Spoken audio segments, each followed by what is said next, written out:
Broadway's my beat. From Times Square to Columbus Circle. The gaudiest, the most violent, the lonesomest mile in the world.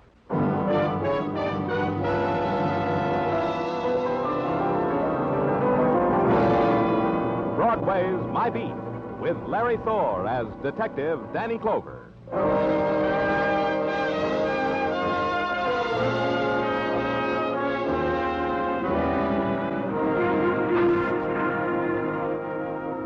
Broadway. It's a time and a place and a fury that beckons with a blinking eye, then reaches out and hugs you close, and you're caught up in it. The seesaw of color, the riot of noise and night sounds, the mottled gold from the spectaculars that drips over you. And you try to hold it, but your hands clutch a pinch of dust, a handful of ashes. That's Broadway. My beat.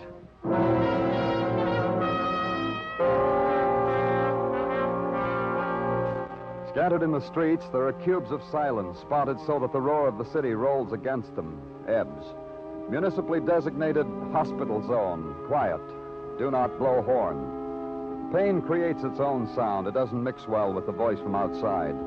And in the hospital corridors, you walk as if on a knife blade, because the balance is that thin between you and the people on the other side of the wall. A man was waiting for me at the end of the corridor. Hello, Danny. Dr. Sinsky, I got your call, Doctor. You made good time. The hospital got in touch for me to get here, so I did likewise to you. Why? They'll be wheeling a girl down to the operating room in a few minutes. Her name is Francine Green. It's the name of a lifetime, Danny. Now... She dying? She might live, Danny. She was hit by an automobile. Someone hit her and ran away. Oh? This accident, this hit and run away, it was preconceived. This of trying to kill a 20-year-old girl with the name of Francie Green, this had a plan to it. I don't understand you, Doctor. Last Saturday morning, the same girl I treated in the emergency ward.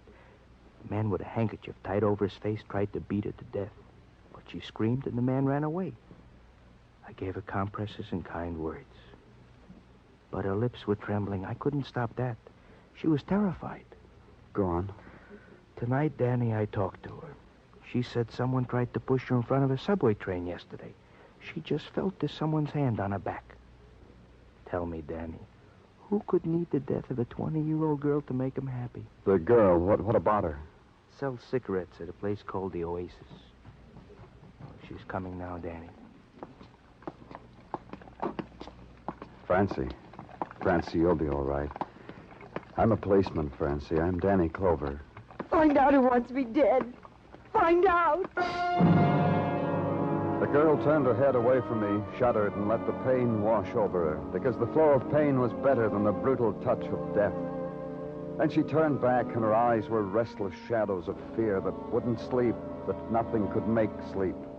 Her begging now was silent, and my promise to her was silent. Then I got out.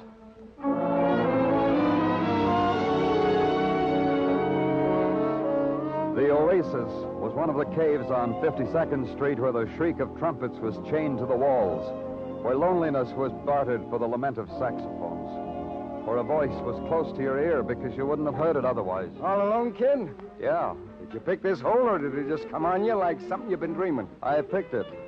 I'm from the police. Yeah? Don't apologize, kid. We've had your type before. What kind of police? New York, Elmira, secret? You got your badge from saving box tops? You want to see my credentials, is that it? That would be a good bit. You show them to me. I believe him. You can have fun in the house. But on the house. Here, take a look.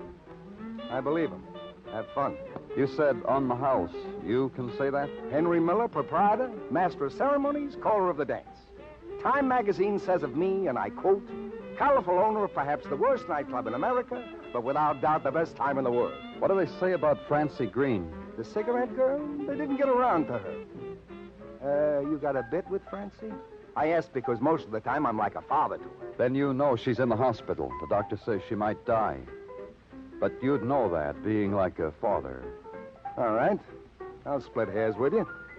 When she stopped showing up for work regularly, I stopped being fatherly. I became the irate employer. What made you like that? France's excuses. She was beaten up. A subway train chased her. These are excuses to a colorful, cultured employer? You didn't believe it? Why? I'll tell you. The lazy girls that work for me dream up such bids to get out of slavery you wouldn't believe it. Wait. You said Francie's in a hospital dying? The truth, not an act? Not an act, Henry. Remind me to make a note to send the flowers. Flowers with a sweet smell to them. That Francie's a good girl. Sweet. She wanted me to find out who wanted her dead. Any ideas, Henry? No. No ideas unless... Unless what, Henry? Unless Francie, my innocent cigarette girl, somehow got innocently mixed up in last week's murder. That's right. There was a shooting here. Yeah, Joe Paget, a very steady customer. Last Friday it happened, and you haven't solved it yet. Don't you guys have a department for the solution of crime?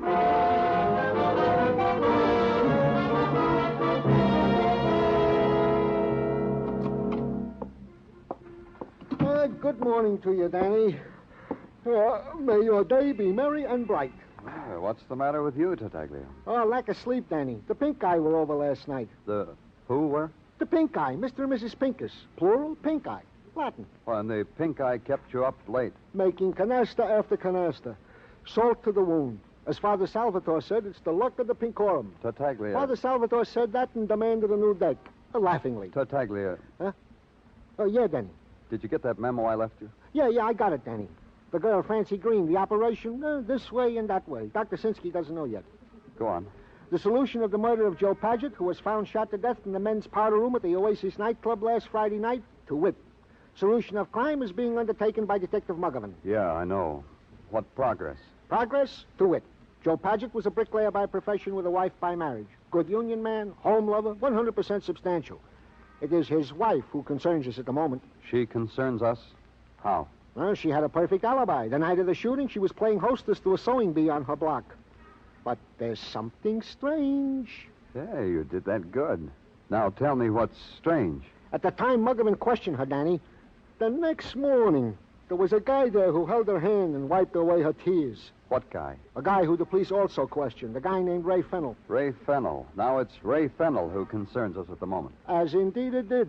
This Fennell, when interviewed, said he was a projectionist. Is onto the screen at the Outpost Theater. This checked. Alibi? You should have such a strong alibi.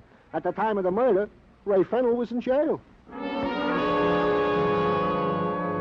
The alibi of Ray Fennell was something I had to find out for myself because of the promise I'd made to the girl, Francie.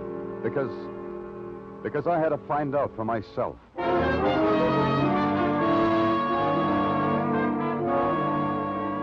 The Outpost was one of the movie cribs on 42nd Street, converted from a legitimate theater to a burlesque house to a grind house. What it was grinding out now, the posters yippied, was 4 sagas of the Golden West. Not a double feature, not a triple feature, but 4 for the price of 1. 4 Apollos with golden spurs riding 4 silver stallions into the sunset. And a snack bar just inside the lobby. Even the ticket taker was bow-legged. He looked at my badge, digested it, shifted the wad of bubble gum in his mouth, inclined his head to a stairway. It was very hop-along, the whole thing. The door on the projection booth said, "Keep out." I didn't pay it no mind. You can read, mister. The sign says keep out. Somewhere they must have taught you how to read 2 little words like that. You, Ray Fennell, projectionist? The way you said that, you could be a dues collector. But you don't look like a dues collector, more like a cop. You, Ray Fennell? Yeah, I am he. Wait till I turn off the speaker. I'll tell you about Ray Fennell, mister. Up here in the projection booth, he is king. He pushes a button, magic pictures appear on the screen. The clients down there, they might not understand why a cop loused up their magic, unless the cop states his business. They tell me you were in jail last Friday night, Ray. Why? I got a bet at why.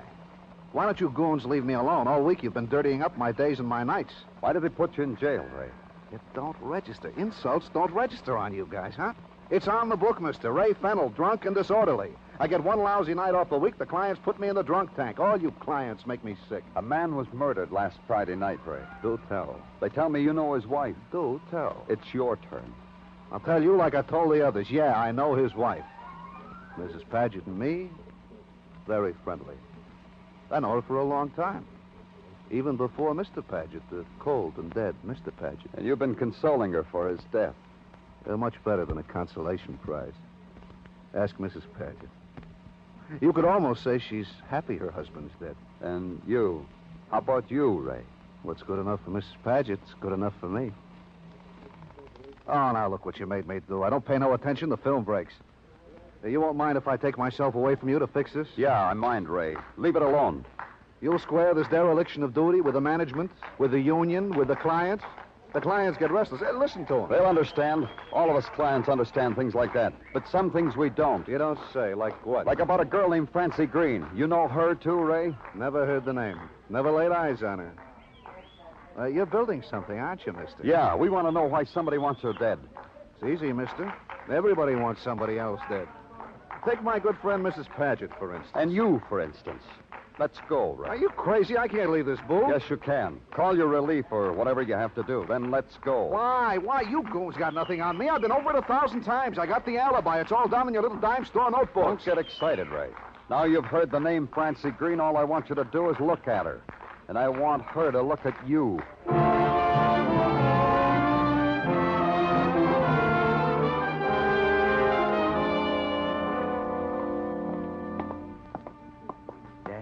Danny, here. Hello, Dr. Sinsky. How is she? I couldn't come to the phone when you called that you were coming down because I had to help in the operating room. They took Francie back. Another operation? This morning, emergency. Oh. She's still in there. We can't move her.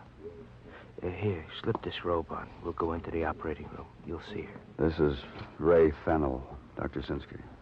Mr. How Fennell? are you, Doctor? Take the robe off the hook, Mr. Fennell. Yeah, all right. Just this morning, Danny, she started to hemorrhage. You ready? Through this door. We're feeding her oxygen. I don't feel so good. Such a sweet girl.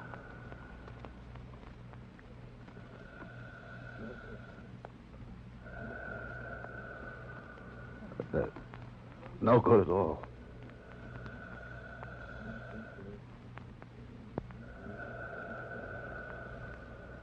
Francine Green. Such a nice name. Why, 20 years old.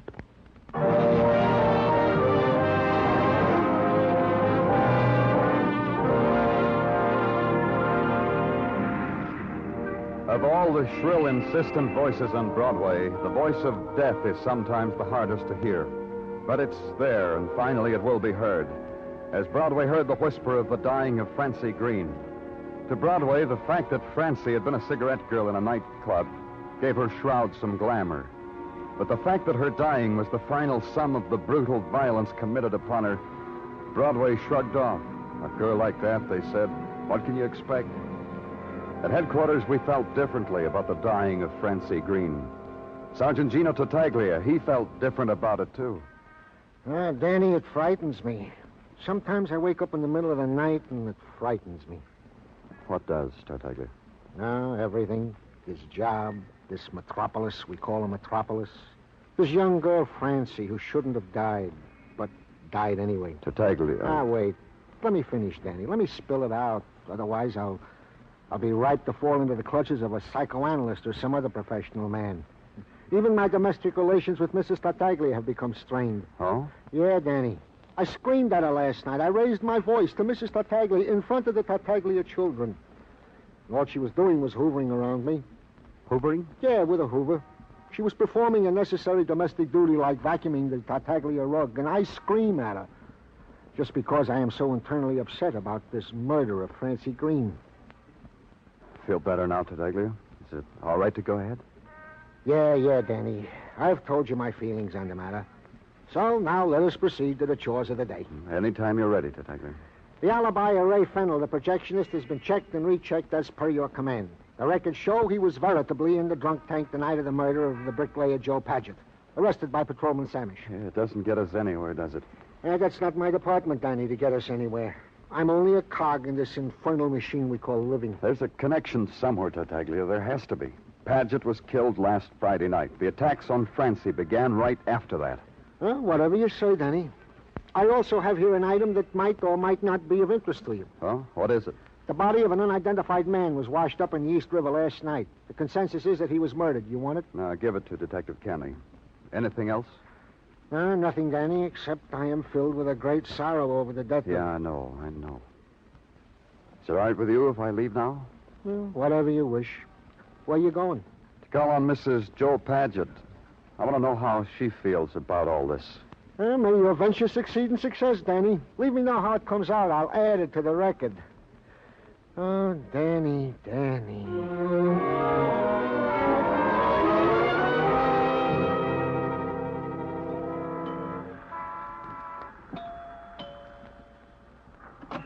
Yes? Oh, yes, a half a dozen hot cross buns and a cinnamon... You're Mrs. Paget? Yes. What are you... I'm not selling anything. That bakery truck parked across the street. You're the man. I'm Danny Clover. I'm from the police. Oh, I see. Well, please come in. In the parlor. Please sit down. Thank you. Mrs. I Paget... haven't dusted in here or anything since Joe died. Since my husband, Joe, had that accident. I think I'll move away from here. I'm sorry about your husband. Yeah, of course you are. I know you are. Everyone's so kind. The girls have been wonderful. Girls, my neighbors, baking me things and comforting. Such kindness. Tell me about Joe, Mrs. Paget. I told about Joe 2 times, 3 times to a policeman. I want to cooperate, but I've told already. It takes time to tell. Dusting around the house, straightening up. A girl must take hold. Tragedy comes to everybody, and a girl can't let herself go. How did you and your husband get along? There was a difference. I read books, magazines of the better quality. Joe came home from laying bricks too tired to be friendly and husbandly. He didn't discuss. He ran out of talking about things a long time ago. Some of the other girls have the same trouble. Now what, Mrs. Paget, now that Joe is dead? Now that Joe's dead, there's another fellow, Mr. Clover. The girls don't blame me. The other fellow, Ray Fennell, he reads and he laughs and he knows nice things to talk about. There's Ray Fennell. He says love like in the movies. Did he tell you Joe was dead? Did he break the news to you? No, it was simple how I found out. I got out of the cab and went in and Jean told me. Out of the cab? I went to meet my husband at the Oasis. On Friday nights we meet there. We used to meet there. Joe got paid on Friday. At my insistence, we stepped out on Fridays. Who is Jean? Jean is Jean Bradbury. She's pretty. She's such a pretty girl. She's the photographer that takes pictures of couples at the Oasis. She met me at the door and told me. Oh, pardon me, Mr. Clover, the door. Yes? Oh, yes, a half a dozen hot cross buns and a cinnamon.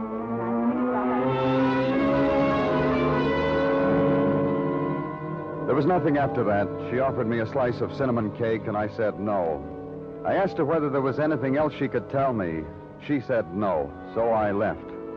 Left to the idea that Mrs. Paget was one of the girls, one of the million housewives. And because I'm a policeman, the idea was clouded with the fact that there are files on housewives who have committed murder. Mrs. Paget had told me a story. It was a story that needed checking. I called headquarters for information on Jean Bradbury, photographer at the Oasis. They came up with her hotel address. I went there. I guess I disturbed her. Go away! Go away! Can't you understand? Get away from here. Go away. I've got to talk to you. Go away, go away, go away. I'm from the police, Miss Bradbury. You want to talk out here? How do you say no to a police? How do you tell a cop you don't want to talk to him? Sometimes, like now, you can't. What about it, here or inside? Come in. I don't know a thing. Come about the murder of Joe Paget, huh? I don't know a thing. You get up pretty late, else you'd know. Else you'd read the papers and know. Francine Green is dead. Dead? Murdered, Miss Bradbury. Francine Green was murdered. She sold cigarettes at the Oasis while you took pictures. You passed her 100 times a night. Now she's been murdered. Dead. Francie? What do you know about her dying? What's the matter with you? Being a cop, does it kill you inside? Look at me, I'm trying to scream. I can't do it because you embarrass me. I'm a cop, Miss Bradbury. Sometimes I've got a mentality that doesn't go beyond motives for murder. And why, after one murder was done, another one follows it. Listen to me. Something happened last Friday night. Joe Paget was killed. He was killed. Then later, a week later, a kid named Francine Green was run down and killed. What's the connection, Miss Bradbury? How do I know? I take pictures, a commission job, and run fast. How do I know anything? What happened Friday night? Why was Francie killed because Joe Paget was killed? Help me, Miss Bradbury. I don't know a thing. I took pictures all night, Mr. All night. What are you thinking about? All night except for 10 minutes. Francie relieved me. She relieved you. How? I broke the heel on my shoe. I went to the dressing room to fix it. I gave Francie the camera. A guy was hollering to have his picture taken. Francie knew how to take a picture. Go on. Well, nothing else. She took one picture. She brought it to me to develop. She handed me the camera and said, Gene, there's such characters in this place. She said that for any special reason? After she took the picture, some character came up and offered her $50 for the negative. The man she took the picture of? No, some character, I said. Francie brushed him. She gave me the film. I developed it, gave it to the customer. He liked it so well, he bought the negative, too. The customer, you know him? Sure, he's in every Friday night. Little guy with a candy store on Grand Street. Comes in every Friday night for a ball. Has his picture taken. He pays by check. Signs it Menasha N.M.I. Meston. On Grand Street, huh? Thanks. With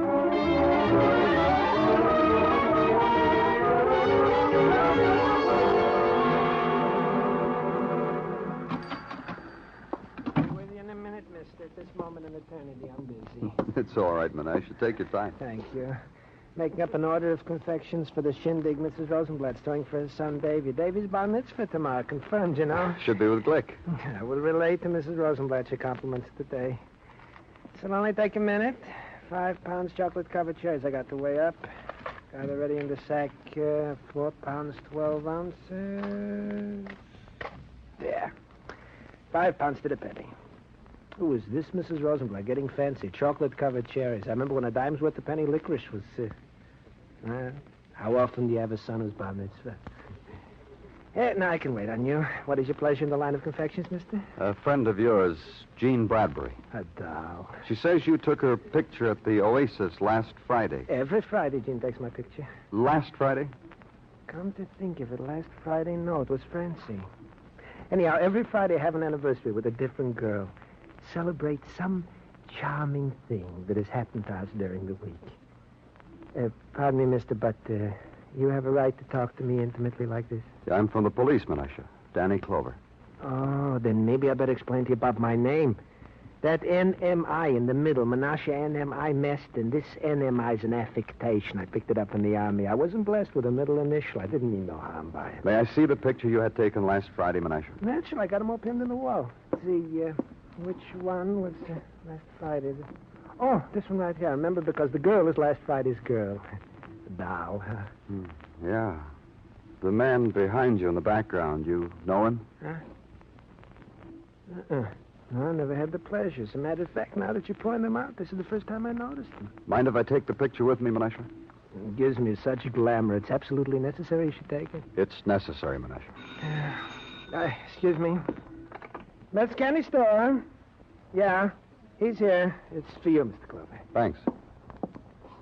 Danny Clover here. You're a tough man to track down, Danny. Hey, Danny, guess what? What, Tartaglia? The guy they fished out of the river I told you about. You said give it to Kenny? Maybe you should take him. Why? Because the arresting officer who arrested him in the first place for being drunk and disorderly has identified the body as belonging to Ray Fennell, the projectionist.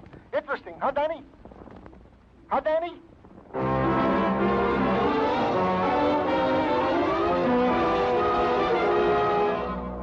It was interesting. Interesting enough to make me go back to headquarters to look at the broken body that the river had washed back. The body that had been identified as Ray Fennell. And then it all fell into place. And that meant going back to a movie grindhouse called The Outpost and to a projection booth. I don't even have to turn around to know who it is. I got a feeling up my back the minute you opened the door. Turn around anyway, Ray. Yeah. I hear you've been calling on Mrs. Pratchett. Makes a nice girl for a man, huh? I called at the morgue, too, Ray. There's a man there with a tag around his toe. The tag says it's Ray Fennell. But the tag's wrong, isn't it? Yeah?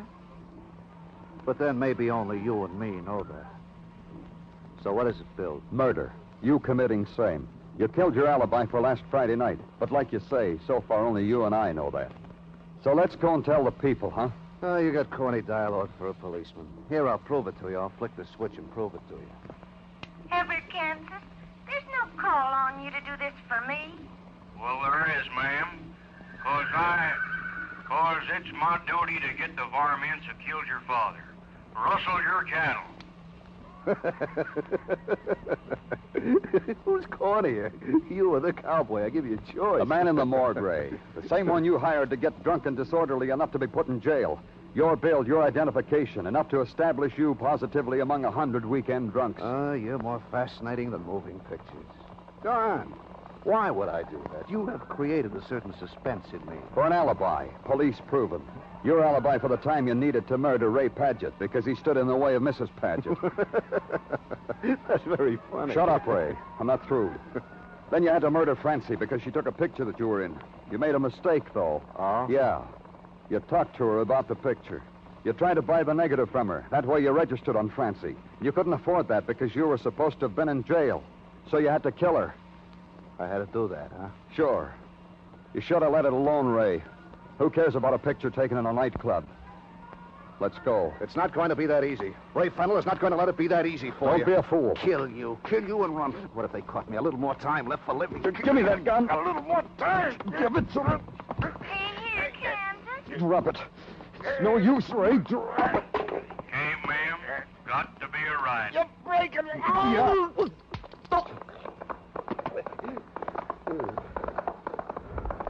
Like I said, Ray, let's go tell the people.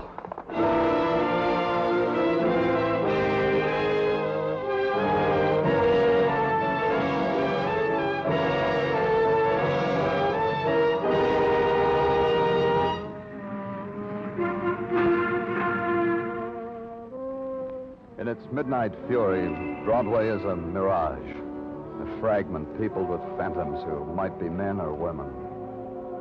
You touch some, they vanish. You touch others, they snarl and slink away. It's real, or it's a slab gouged out of a dream. You never know which. It's Broadway, the gaudiest, the most violent, the lonesomest mile in the world. Broadway, my beat.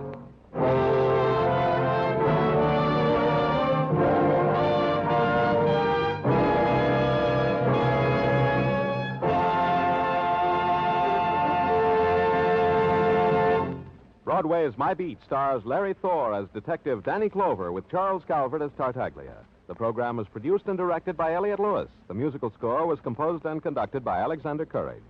The cast tonight included Kay Stewart, Virginia Gregg, Joe Forte, Hy Averback, David Ellis, and Jack Crucian.